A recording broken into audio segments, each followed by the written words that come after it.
everybody's talking. So let's get down to it. Former unified heavyweight champion Anthony Joshua against the ultimate UFC heavyweight champion Francis Ngannou in Saudi Arabia this Friday night. Listen, I said the other day, Teddy Atlas's take on the Fury versus Ngannou fight. I think I said yesterday that he had agreed that Ngannou had won the fight, but then in a later interview, after he'd sort of had a little in-depth look at the fight, he now says that he believes that, you know, Fury won the fight. He controlled more rounds due to his reach advantage and actually landed more punches. So I guess my question to you, Bradley Skeete, is firstly, what do you think about the fight?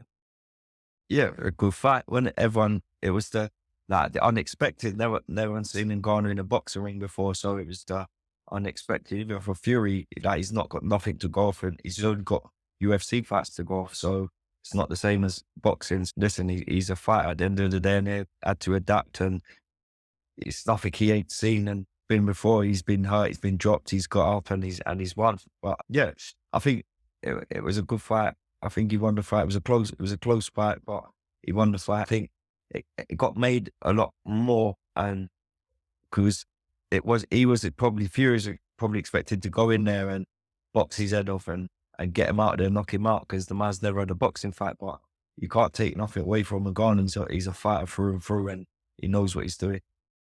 It's interesting because you're one of the few people, actually, Brad, that said, listen, to be fair, Fury did win that fight. Yes, he made it messy. Yes, he got dropped, etc. But he got through that fight. Do you think it's more kind of like we were so surprised about what Ngannou could do? You know what I'm saying? Yeah, like, and you got to remember that he's boxing and he landed the cleaner punch. He landed more shots, and fair enough, he got dropped, but he probably won the round. You know what I'm saying? That, but people looking on, everyone was just looking and thinking, wow, how is he doing this? How is he landing? How is he like controlling this? How is he like just pushing him off on the inside like that? No one thought it was ever going to happen. So for him to have success in that way, that's why they're probably looking at and thinking, he won the fight. That's a robbery. He this, he that. But looking at it and seeing who landed the cleaner punches, and like, obviously you got caught off that. Now it's boxing. Do you know what I mean? At the end of the day. It's true. I think we all got kind of caught up in the moment. I was really excited when I saw the fight. And I think it was literally a case of like disbelief almost. I think like a few people have said, yeah, by the time you go back and have a look at it, and there's always that argument, yeah, go back and have a look at it. But let's be fair, you know, when we're listening to a fight, I tend to, especially if I'm trying to analyze it, I try to turn down, not listen to the commentators. Yeah. I think that's the best way to watch a fight. I used to do it as judging when I was judging. Do you know what I'm saying? Yeah, definitely, because it swings you, don't you? You keep hearing someone's name, Ngannou doing this, and you think, yeah, he won that round. But if you didn't have that, you'd probably watch it more and see who it actually is winning the round. But now you got to look at the likes of Joshua Gannon. Everyone's expecting Ngannou, he done this to Fury, he's strong, he's this. Joshua go in and does a good job on him, they get given praise. If he goes in and does it, it'd be like Ngannou goes and does the same and does Joshua, be like, he's actually the real deal, he can actually fight, he deserves to be in that boxing ring. But yes, it's a hard one really, ain't it? It is. I think, like, as the argument obviously that Fury didn't turn up, that, you know, it was a lucky break for Ngannou, all of those things. And again, I think the general consensus is until we see him fight tomorrow night, we can't really make a judgment, because like I say, it was not a fluke, but do you know what I mean? We don't know enough about him. Unexpected, yeah. I quite like the relationship between AJ and Ben Davison. I know it's kind of newish, but from the outside looking in, you know, they seem to have gelled. What do you think about that? Yeah, looking at his last fight, AJ looked really well, he boxed well. Yeah, it looked like they were obviously, like say, they gelled together. They're working on new things, obviously, and it paid off in the fight. So yeah, it's only going to get better. I feel they've had another full camp now for this fight, and yeah, it seems like they're working well together. So I spoke to Chanel Dyer, and she's a mixed martial artist, so obviously she knows a lot about Ngannou. And one of the things that we talked about is, and you'll attest to this, Brad, you know, when you have a novice fighter in front of you when you're sparring, it's almost like it's more difficult than it is to fight somebody that's orthodox and experienced, because like they're throwing shots from other angles and you don't know quite where it's all coming from. But Ngannou asked for this fight, and I think one of the things where he probably does pip AJ, although I think AJ has gained in mental strength. One of the things that Ngannou does, I believe, is mental strength, and I think that's the scary thing about him. Yeah, he's like I say, he's a fighter through and through. He's the top of his game in UFC, and he trains hard. He's a beast. You know what I mean? So to get in the boxing ring, it's not saying nothing to him, but he does it. He's a fighter. So, and to have that mental strength and that he knows what it's all about. He knows he's been there and done it to get to the top of the level as a UFC fighter. But also ask him for the fight. I mean, either it's and I don't mean this in a derogatory way, right? But either he's doing it for a payday, as in, because let's be fair, he hasn't really got anything to lose. Yeah. Do you know what I mean? All the pressure really is on AJ. I'm not saying he hasn't trained for it. I'm not saying he's not taking it seriously. But he's got literally nothing to lose. And financially, he's going to gain from it, from that standpoint. And then from another standpoint, it gets the adulation of the fans. Yeah, what, in your opinion, do you think that Ngannou does well? What makes him do well? What do you think he does well as a boxer?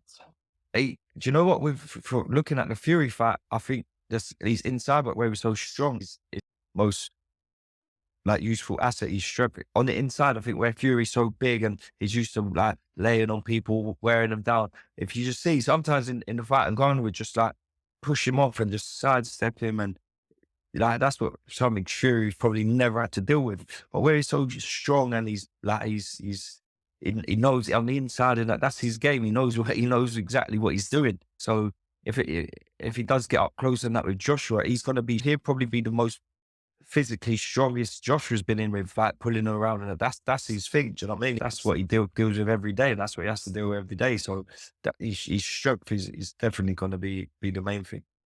Do you know what made me laugh? I shouldn't, not in a bad way, but like you say, when they were trying to, get in a little clinch, he was just slipping out of it. Like, he knows. Like, you got, bro. Yeah, exactly. Yeah, and for Fury to be so big, and that's what he lays on people, drains them. Like to get that, like just brushed off and moved around, like it must be thinking, what is going on here? But this is the thing again, going back to sort of the mental strength. Brad, as well. Is it a case of within a fight, can you go into your brain and go, what the hell is going on here? Or do you have to train your brain so tightly that you can't even let those negative thoughts slip in? No, trust me, they come in when you're tired and you're hurting and you've been hit. Like you think, what is this all about? Like you do question yourself, but that's right. Like you say, that's where your mental strength comes in, and you got to get a grip, and that's when you got to go have a good team around you, good corner work, and that get you back on track. All the stuff you've been doing in the gym and get you back on point. Yeah, true. I mean, Ngannou was. I feel a little bit like we're all talking more about Ngannou in the lead up to this fight. I've seen loads of stuff about it, and everybody's talking. I guess it's natural. Yeah. He didn't win the last fight. What do you think that Joshua's strategy should involve, utilizing his jab to control the ring and to prevent sort of Ngannou basically getting inside as well and landing big punches? Yeah, definitely. Joshua's a boxer through and through. He knows he won Olympic silver medal. He's been to highest level as a pro, won world titles as a pro. All these got to, but he's just got to stick and do what he does best and box. Like, don't be standing there having a fight with a big strong man like Ngannou, who's used to taking them punches in them small UFC gloves. So to stand there and try and fight is I don't think it's the right thing to do. But like I say, to use his jab, he's got a good jab move, use his feet. Don't let Ngannou set, just offset him and box. I mean, it's called boxing, it's not a fight. 100%. It was Olympic gold medal, by the way. Oh, sorry. Oh, sorry. Why are you trying to downgrade him? Oh, I don't know. Shots to the head. Yeah. No, do you know why? I don't know why I had Whitaker in my head for some reason. And Ben Whitaker, he won the silver, innit? I don't Yeah. know. Yeah. Don't worry, I've done the same to, I'm trying to think of his other name, the heavyweight that just recently came back, and I went gold, and he was like, actually, I won silver, but thank you. Oh, yeah. I don't know why I had Whitaker in my head. He won silver. Yeah. But, I you totally know, thanks, Jack. You know what I meant, innit? I do, and that's all that counts. Don't forget to like, subscribe, and turn on notifications so you know when we drop new content. So I agree with you that he needs to box and move, because here's the thing. We always say, don't we, in boxing, you never try and punch with the puncher. Yeah. Ngannou is kind of known, okay, we can argue in the UFC, but he's known as a bit of a puncher. We already know that he's somebody that's going to have to close the gap and come after Anthony Joshua. Also, the other thing that I noticed is he goes back in straight lines, Ngannou. Yeah. So the thing would be, like you say, for AJ to stick it on him, stick and move, Yeah. just basics like double jab. Sometimes though, that's all you need in a fight is just the basics. Like, just keep it simple. You ain't got to complicate it and make mistakes to get clipped, because it only takes once. Do you know what I mean? And to get clipped by Ngannou, you're gonna know about it. And also just to probably move, like I heard you saying, like to stick and move, but also to try and like move off in circles, because the thing is, if he can mentally confuse Ngannou, because he's already trying to. I guess he's not got the skill set as embedded as a boxer. So he's already kind of trying to second guess all that. He's trying to, I guess, work out the pacing of the rounds. So if AJ can keep him sort of turning and moving and confusing him. And you know what would be the key? It's feints, like feint, and make Ngannou draw that lead and miss, like the big powerful shots. If he feints, makes him draw first and miss, and keep making him miss and draining it.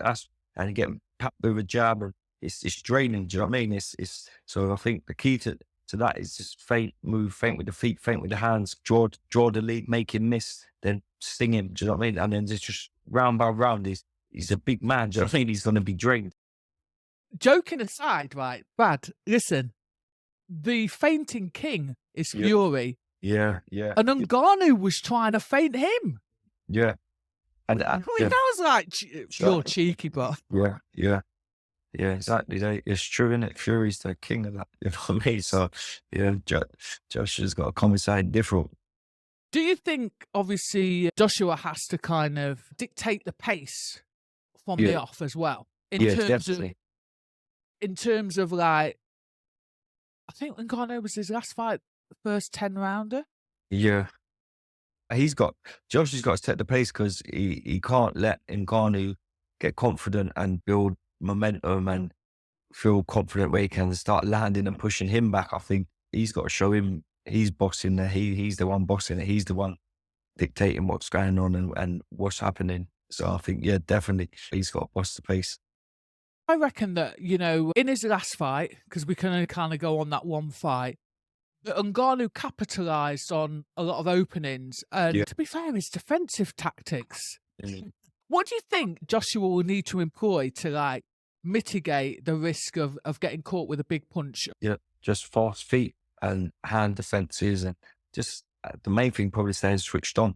Don't switch off and get caught with anything silly. But his feet have got to be fast. Like I say, feint in and out, make him miss. Like what Fury didn't do when he got caught with that left hook. He fell in and bang. So it just takes one. So Ngannou, let's say, what he's got going for him, obviously, is his mindset, his athleticism. What does he need to do in order to beat someone like AJ? It's probably easy to say he could go in there, he knows what he's got to do, because try and land and put one on him. But it's easy to say that, but he actually can box. Like, he think he's got to go in and not try and rush and not try and just land that one bingo shot. He just box him. Like, just take his time and see what's coming, see what AJ's doing, and try and capture counter and just land. Because when he does land, AJ will know about it. Do you know what I mean? So I think he just got to not take his time as in wait, but you know what I mean? Just be sensible, be smart. Yeah, I agree. First, he needs to get in, and he needs to get close. I think he needs to almost stamp his authority Yeah. without getting too careless, quite Yeah. in the off to stamp his authority as if to say, listen, AJ, I'm not Yeah, scared of you. Yeah, I'm not exactly. scared of you. Do you know what I mean? And I agree. I think he needs to pace himself because, again, I don't know really. Well, just through experience, he probably doesn't know how to navigate his way Yeah. through the rounds, you know, to Yeah. how to take time off and whatever. Yeah, and just try and probably just methodically try and take AJ out, break him down. Would you Yeah. agree? Definitely. Yeah, not just hit and hope, going and swing and hit and hope. Be sensible about it. Yeah. One thing I will say, as time has gone on, right, because I'm watching a lot of footage and a lot of names. Let's just put it this way. I'm skeptical that a lot of big names in the industry are saying that Ngannou can win this, Yeah. right? The thing is, Brad, you know that if that was the case, number one, would they have agreed to the fight? Yeah. So my question to you is this a tactic to A, sell the fight, B, get people to I don't know, bet in a certain way, or C, both? Do you know what? I think it's a genuine fight. Like, I think it's generally like, it's obviously shown a crazy amount of interest now because of how he performed against Fury. Even though he lost the fight, he still performed well and well enough to drop Fury, go to points, not come out like and be calling out Joshua. It's a fight at the end of the day, and obviously, if it like a serious thing, it wouldn't. You think the public would take to it? Everyone would be just like, "Ah, this is a joke. Like this, no, can't take this serious. This is some circus, like and silliness. Like, but it's not. It's actually, and it's got people talking. Ah, like say they actually think he can win, and be like, yeah, he's winning. He did knock him out. I see what he done to Fury. He can beat him easy. Ah, this Joshua, this that. That's what you're hearing from everyone. So it's it's not no. I think it's a genuine fight. Do you know what was interesting also, that something that Chanel said? Because we often say it in boxing that we should be more like the mixed martial artists where the best fight the best. If one of them gets done, they take the loss, they brush themselves down and they come back. And she was explaining to me, to be fair, they find it fascinating that, once you lose a fight in boxing, you're kind of done. Whereas in their sport, you're almost appreciated more. She said the love for the person just grows just for the fact that they're like a warrior. You know what I mean? Yeah. Do you think that that's kind of also part of, we are kind of getting that now in the boxing community? Yeah, and it's like say like, who likes losing? No one want to lose. And like I say, Ngannou lost that fight, but he's straight back into a massive fight. Like he didn't embarrass himself losing. He put up a good fight, and that's in boxing. If you put a good account of yourself and come out on a close decision, like you're gonna get an opportunity again. Like why wouldn't you? You just like give the champion a good hard fight. So he's only right. He gets another opportunity. I have to say, I can't wait. There's part of me that's like, of course AJ should Yeah. like run rings around him, like just box his head off. But then I bet a little saying, Matt, thinking, it only like, so I mean, that's just why it's a genuine fight, isn't it? Yeah, true. Yeah, I think that, not that little piece, think he could, like, it's that little question, that's what makes it so interesting. it is. And to be fair, Brad, how many years we've been involved in boxing, we should be straight like, no, it's the other way. Yeah, but he's like I say, he's got a puncher's chance. He can punch the man. So, and it's not just that, he can actually box as well. So it's a bit disrespectful when you think, he just, all he's got is power. He's not. He's shown he can do it all. I watched a training clip, and I know, you only get a little glimpse of stuff, right? But he was doing a training little session with, I was going to call him Tyson Fury, Mike Tyson. Yeah. And one thing that was really apparent, and I'm saying this from a trainer's point of view, is he really listens. Yeah. And he's able to translate what he's being told pretty quickly, which again is quite scary. Yeah. Like I say, he's a fighting man. He's been doing it in the UFC, so it's nothing new to getting told and listening to instructions and and going and do it and performing. He's done it at the highest level as a UFC fighter. So to do it as a boxer, he's going to take to it like duck to water.